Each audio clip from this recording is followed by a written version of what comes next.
to 2023. Thank you guys so much for joining me today. The first episode of the new year, and I am honored to have guests who are going to blow your mind with a story. Ladies, Sarah, welcome to Patriot Strong, and the floor is yours. Thank you, Courtney, for having us on your show. This is huge, for us to get on as many podcasts to reach people, we the people all over, not just nationally but internationally. My name is Sarah, and this is my mother, Karla. Sorry. Hi, Courtney. She's confused this morning. A little bit. Oh. So what we are exposing today is the well-oiled machine of child trafficking in the foster care system. And that's operated by the child welfare system on a national, international level. Right. It's global. So before we go into my story, I'm sorry, my dog's bothering me. We want to give the details. I want to take your listeners down the rabbit hole of what we uncovered about this criminal enterprise that's really hiding in plain sight with the child welfare system on a national, international level. There's a war on the American family. I'm just going to stick to America. And we believe that Arizona is the epicenter for the criminal enterprise that's commonly known as CPS. Now, over the course of the last 14 years, I've uncovered a lot of information that exposes this criminal activity. And Arizona has gone to great lengths to subvert the information of this criminal enterprise that is a well-oiled machine to destroy families and human traffic our sons and daughters for financial gain. It's not just for financial gain, though. They take these children and they put them in sex trafficking. They use them for adrenochrome, organ harvesting, satanic rituals. I mean, the worst of the worst, these children come from foster care. But go ahead, sorry. I was just going to say, all of these concepts, they might seem crazy to people, the organ harvesting and the adrenochrome and the sex trafficking from a government, three-letter agency that is supposed to help families and supposed to help children. But you guys are here exposing the truth. So my audience, my listeners, please take heed to what they're saying. They're sharing their personal stories and putting their lives out there to better inform all of you. So please take this seriously. Right. Our society has been conditioned by the government and the state actors to believe that the child welfare system is out there abusive parents, and that is not the case. They're actually taking children to for money, financial gain, and to, like Sarah said, to use them in sex trafficking, organ harvesting, adrenochrome harvesting, and even to use them as guinea pigs for drug trials. Absolutely. Yeah, for drug trials. What I uncovered over the course of the last 14 years in Arizona specifically, because that's where we live, I found out that our child welfare system is a privately held company. They have a contract with the state of Arizona, and they are listed on Dun and Bradstreet for a credit rating. I also uncovered contracts between the courts and psychologists and psychiatrists, contract with Arizona's child welfare system and Phoenix Children's Hospital, where Phoenix Children's Hospital gets paid $865 for every child they refer over to CPS that's taken.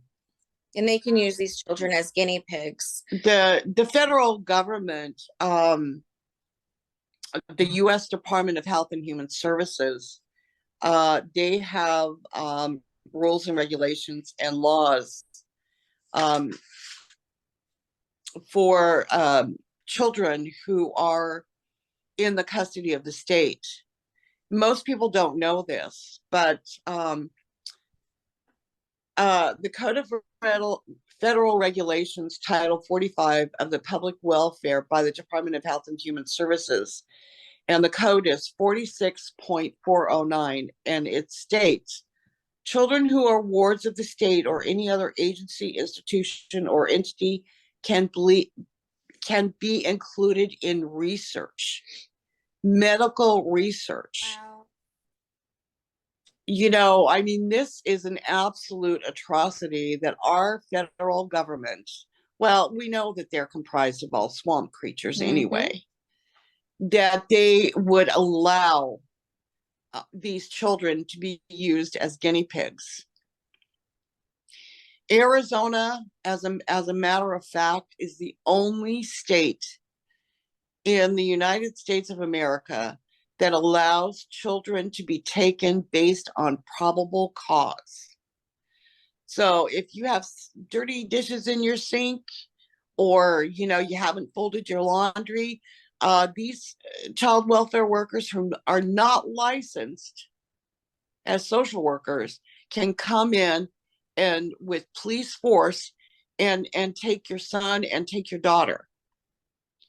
And there is no family out there that is safe from this this criminal activity. It's the largest human trafficking ring in the country, in the nation. Right. And we have tons of people that are on the front lines that are working behind the scenes to try and expose this, to try and take all of these children back. Without naming any names, there are some huge people that are, they're making breakthroughs with this, exposing it. But to hear it firsthand from somebody who is on the front lines, who can tell it, word of mouth, or not word of mouth, but firsthand, it's huge. And people can think what they want about CPS. Oh no, they're protecting the kids. They're not. And we have people like you that are exposing the truth and exposing the story. So you guys, again, thank you so much for being brave enough to come on shows like mine and others that you've been on to tell the truth about what's really happening. It is really important.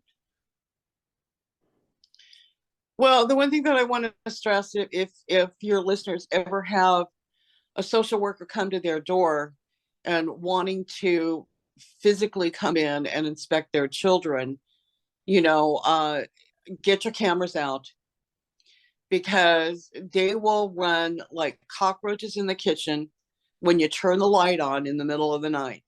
Make sure that you document everything. And emails. Don't sign one single document. No. Is there anything else that you want to bring up before we go in? No, that's pretty much it. I do know that Arizona has been given a federal identification number to where these unlicensed employees of CPS in Arizona can go in and deem a child as special needs or medically fragile, and they can do that without any medical professional, and that entitles Arizona to triple the funds from the federal government.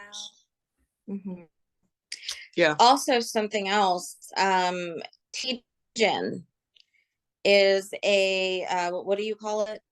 Transgenomial research. If you look at the picture where Arizona's child welfare has a contract with Phoenix Children's Hospital. Phoenix Children's Hospital has a contract with TGen, which is Transgenomial Research Institute. And when these children are taken by Arizona's CPS system from Phoenix Children's Hospital, they can be put into drug trials, research. And what we found out was that our old governor, Doug Ducey, was on the board of directors of Treason. Yeah. So it's all just a big cesspool. Wow. It's all a big conspiracy and collusion between government officials and state actors and these agencies and institutions that are involved in taking these children from families. Every time I exposed this information that I found out about being a privately held company and, you know, being on Dun and Bradstreet and the Treason and Phoenix Children's Hospital, Arizona took all that information off the internet. So they're purposely hiding all of this criminal activity. Yeah. Wow. So if we go into the details of Sarah's case, she was like 18 or 19, and she was giving birth to her son Isaiah At Arrowhead Hospital back in 2008. And my OBGYN was Dr. Don Jenkins. Well, anyway, Sarah was admitted to the hospital, and she was given a drug called Pitocin to speed up and induce her labor. What we found out was that Dr. Jenkins left the hospital to go to another hospital, Banner Thunderbird, to deliver another baby. When she was delayed in getting back to deliver Isaiah with Sarah, she ordered that Sarah be given terbutaline sulfate to stop her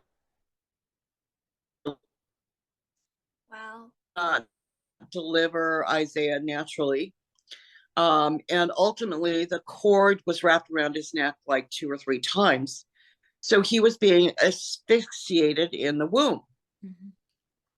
I was in labor for like 36 plus hours. Yeah, it was horrible. And, you know, they rushed Isaiah into this room. He had a severe cone head because he'd been in the birth canal for too long. And I saw him, and of course, you know, I got very angry, and I told the doctor, I said, you better get out your checkbook because you just committed medical malpractice. Well, what Dr. Jenkins did was she turned around, and we later found out that CPS has social workers on staff at hospitals. So that's when they started tracking Sarah and Isaiah. Was right after Isaiah was born, because they get triple the funds. Right. So when Isaiah was, we after several tests and several doctors, he was ultimately diagnosed with cerebral palsy, and everybody knows that cerebral palsy is a birth injury, which is it was lack of oxygen to his cerebellum. Yeah. So, initially the doctors thought he was having seizures, so they put him on phenobarbital, and then they realized, no, he's not having seizures. They thought he was blind, but no, he wasn't blind. It was just a big mess. Yeah. So when Isaiah was like 14 months old, CPS came and they accused Sarah of the medical neglect, that he was having seizures, which is completely outrageous. So we went to a meeting at the CPS office, and one of the CPS supervisors, Rhonda Cash, she all of a sudden jumped up from the table, slapped her hand on the table, and she looked at Sarah and she said, I don't care what medical documentation you have for your son. We're taking your son because your mother has pissed me off. Right. Yeah. How is that even allowed? And that's wow. Yeah, that's where it started. Mhm. Wow. Yeah. So And Sarah, going through the record, I'm sorry, go ahead.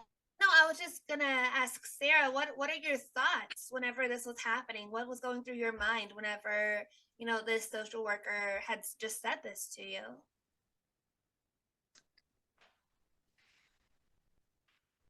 Hopelessness. Um, it was, I don't know, like my heart dropped into my stomach, and I just felt like I was, being crucified in that room. We didn't really know at that time how to react because all of a sudden we were surrounded by all these Phoenix police officers. And, they were telling me to put my hands behind my back. They were going to arrest us. Well, we didn't have Isaiah there at that meeting. One of the social workers called in a made a false call to the police saying that there was a fight, and that's when there was like 14 officers that held us there while they sent other officers to go to my house to snatch my son. Oh my God. So we're dealing with all these like 14 cops at that office. And then I've got my oldest daughter on the phone, and she's crying and screaming, and I can hear my 3-year-old nieces, my 3-year-old granddaughters screaming and crying. And the police are threatening to arrest my older daughter. They're threatening to break into the home. I mean, it's been a nightmare, an absolute utter nightmare. So, in your opinion, But in your case specifically, do you think that the police are like working with the hospitals and the caseworkers to, like swoop in and take immediate action when and if cases like this, come up, the false accusations and so on? Yes, without a oh, doubt. absolutely. It's in the Phoenix Police Handbook that says when CPS calls officers to assist, they have to assist. But the thing is that officers have a duty and an obligation to protect the public, to protect and serve. But they're not protecting and serving the people.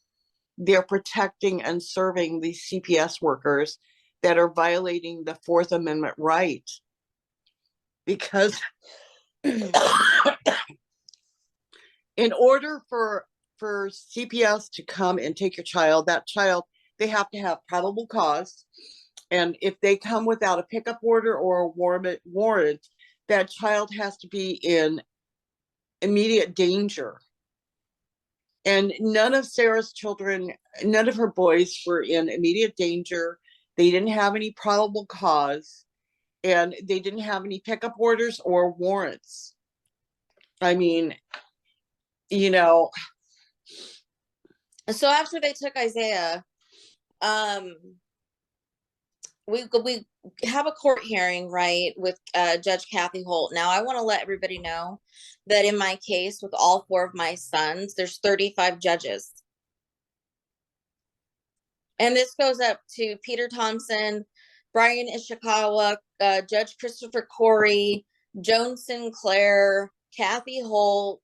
I mean, the list goes on and on. What was the other one? Ballard? oh God, I mean, in Sarah's entire case, there's over 168 people. 3 Wow, so governors. many. Because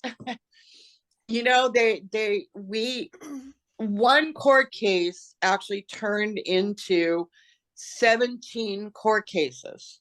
I mean, we went all the way up to the U.S. Supreme Court in Washington, D.C. We went to all the Arizona courts. We went to district court, the federal court. We went to the Ninth Circuit Court of Appeals, and they conspire, collude, and cover up the crimes. So without giving me a hearing, they put me in the central registry for child abuse for the next 25 years. And Kathy Holt put in the minute entry that she was making Isaiah a ward of the court to prevent abuse and neglect. Joan Sinclair. So actually, let me kind of rewind. So I get pregnant again, and I really don't care of what people say. They can judge me all that they want because I've had these children, and these children are gifts, and I know that God has a greater plan for us being put through all of this. So I get pregnant with my second son, and so I just sort of lost my. Yeah, all this time she's like, we're going to court for Isaiah, and all this time she's trying to hide her pregnancy. Each one. So she goes to the hospital to have her second son, Freddie. And what I found out later on was that CPS put what's called a hit list out. And I'm already red flagged in the system. So when she went to the hospital to give, excuse me, to give birth to her second son, they already had a hit list on her. And so, you know, the CPS worker comes in when I think Freddie was like 3 days old. Mm-hmm. And they said that they were going to take him because they already took Isaiah. And well, that's against Arizona law. They have to have separate allegations.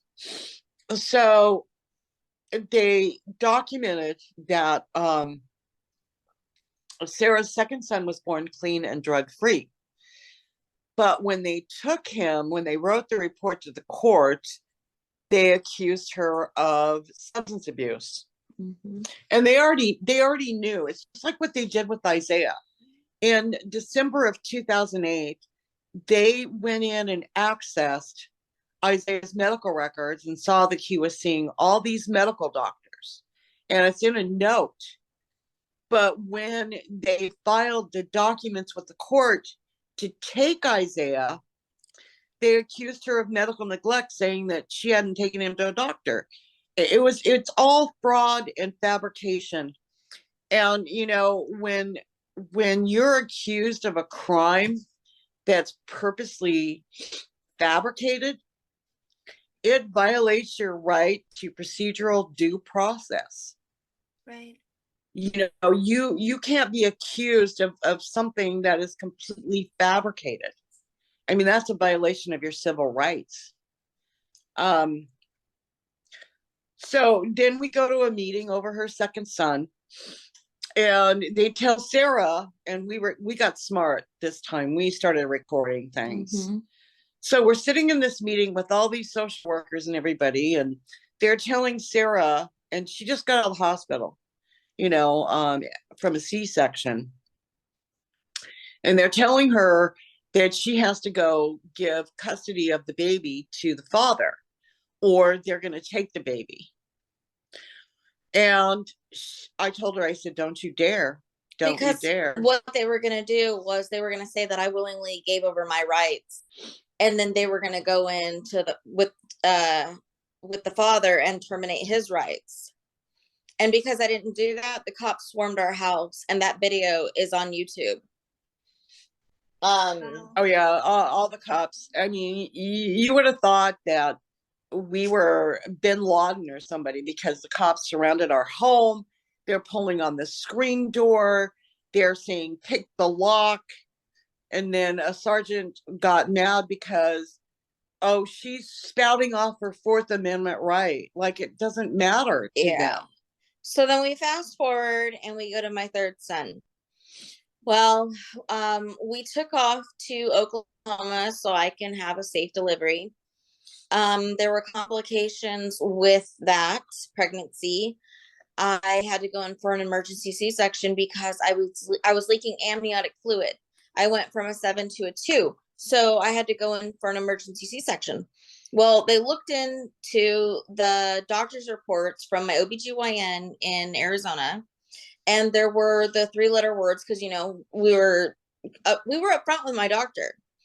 And so Oklahoma contacted Arizona, which Arizona put a hold, told Oklahoma to hold my son out there until they can come and get him. Wow. So we're held out there hostage because we're not residents out there. Yeah, for like 2.5 months. Yeah. And so the new allegation was that I abandoned my son. Yeah, they take her newborn baby directly from the hospital, and then they claim that she abandoned him.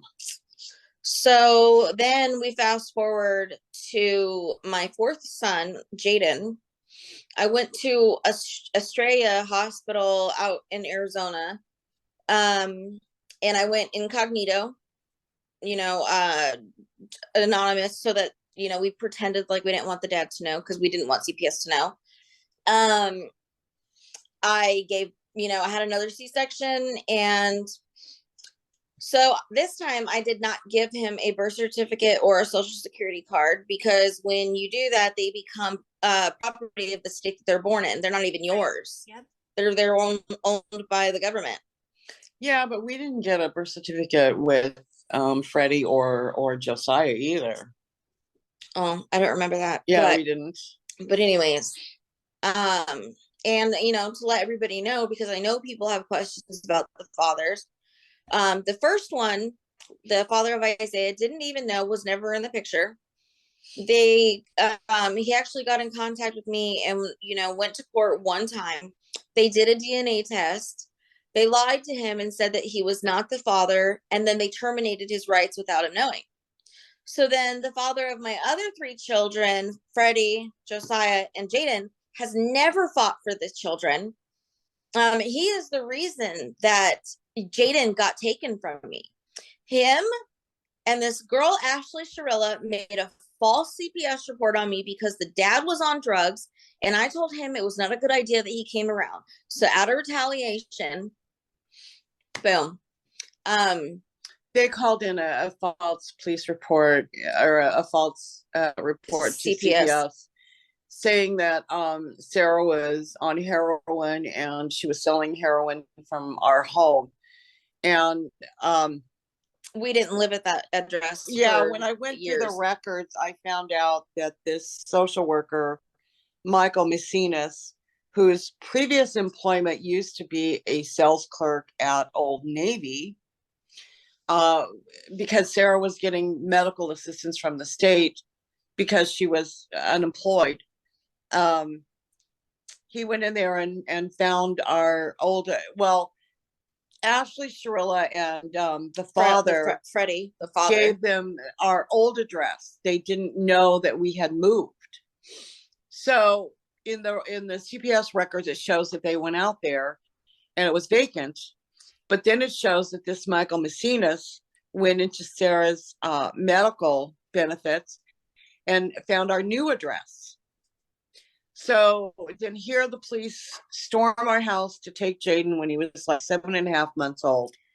It was like a 4-hour standoff with Yeah. several police, like more than 4 social workers, and they were laughing. Yeah, and they threatened to break in our house. They threatened to arrest us and throw us in jail. On criminal charges.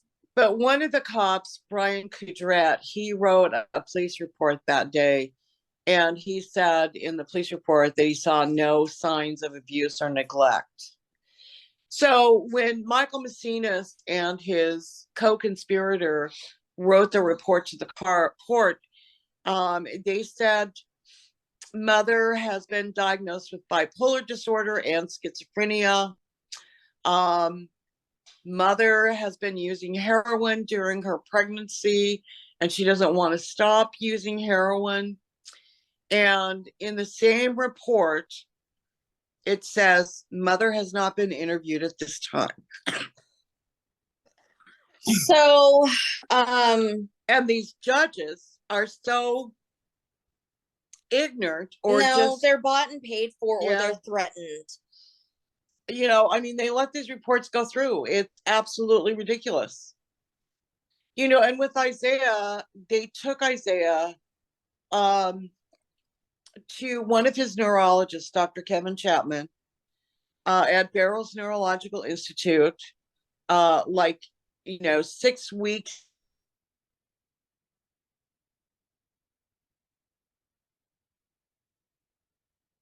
He should have But been no, returned. they kept this circus going.